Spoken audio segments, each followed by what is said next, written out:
So now I wanted to talk about just what makes up reading. What are all the components that go into reading? I often get asked this really good question, which is, how does someone learn how to read? I think we intuitively understand that there's something complex about that process. That it's not so simple. There seem to be these different aspects that all work together, and that's true.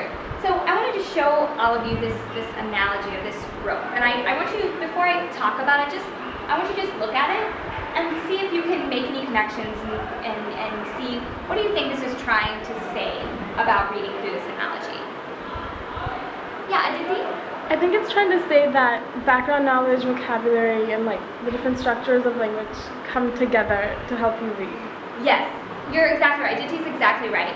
These are all different components that come together and weave together like a rope that all make up someone being a proficient or excellent reader over time. It becomes better and better and stronger over time. So kind of in two buckets. I'm going to start with this bottom bucket, which is word recognition. This has to do with just students just being able to read the words that are on the page, being able to decode them, recognize certain words on sight, understand all the sounds of the different letters and string those together to make words. And research shows us that you will have a minority of students, even in your secondary classrooms, who will struggle with this. It's a minority, but still significant because these students working in your classroom who still really struggle just to decode, right? And this becomes increasingly automatic for readers over time. And it has to be automatic for our readers, right? If our students are spending all of their mental energy just trying to read the words on the page and string them together, then they're not going to have enough mind space to be able to think about comprehending or analyzing and doing everything that we need them to be doing with the text.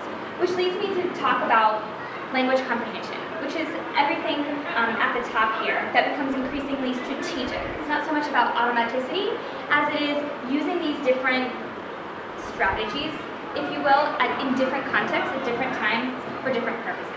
For example, background knowledge. So we talked a little bit about background knowledge before. What do I mean when I say background knowledge? What does that mean when I'm talking about a student having background knowledge when they're reading? Yeah, Shrishti? Just information that they know about the topic on their own when they come to read it. Exactly, so information that they know or information that they may not know. That when they come to a text, what knowledge they already have about what this text is, what it's saying, where it's set, different things like that, what kind of text it is, that they're bringing to that text that may help them read it really well or may cause them to struggle with that. There's also vocabulary knowledge, which we talked about in our last session as well. So critical that our students actually know an increasing amount of words and what they mean in the text that they're reading. Language structures, how the sentences are set up, etc., different tenses, verbal reasoning, and literacy knowledge, the strategies that they bring to the text to comprehend, which we'll get more into in the future. So again, can I just have one summarize, just back to me in your own words, what this analogy is saying about how reading takes place? Yes, Garima. I think it's saying that like you bring in information you know, and then like the vocabulary and language and your reasoning ability and just your like what you know about language together. Everything comes together, and you use it at different times depending on like what you're. Okay, so that's the comprehension strategies. And what about word recognition? What did you learn about that? How does that come together? I think just your ability to know like the words and the spelling, the sounds. Everything comes together, and like over time you get faster and better at it.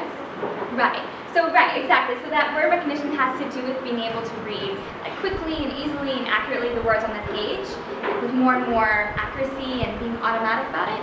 And then the top, just applying different strategies and your own knowledge of vocabulary and the text itself comes together to make you that excellent and proficient reader that we really want our students to be.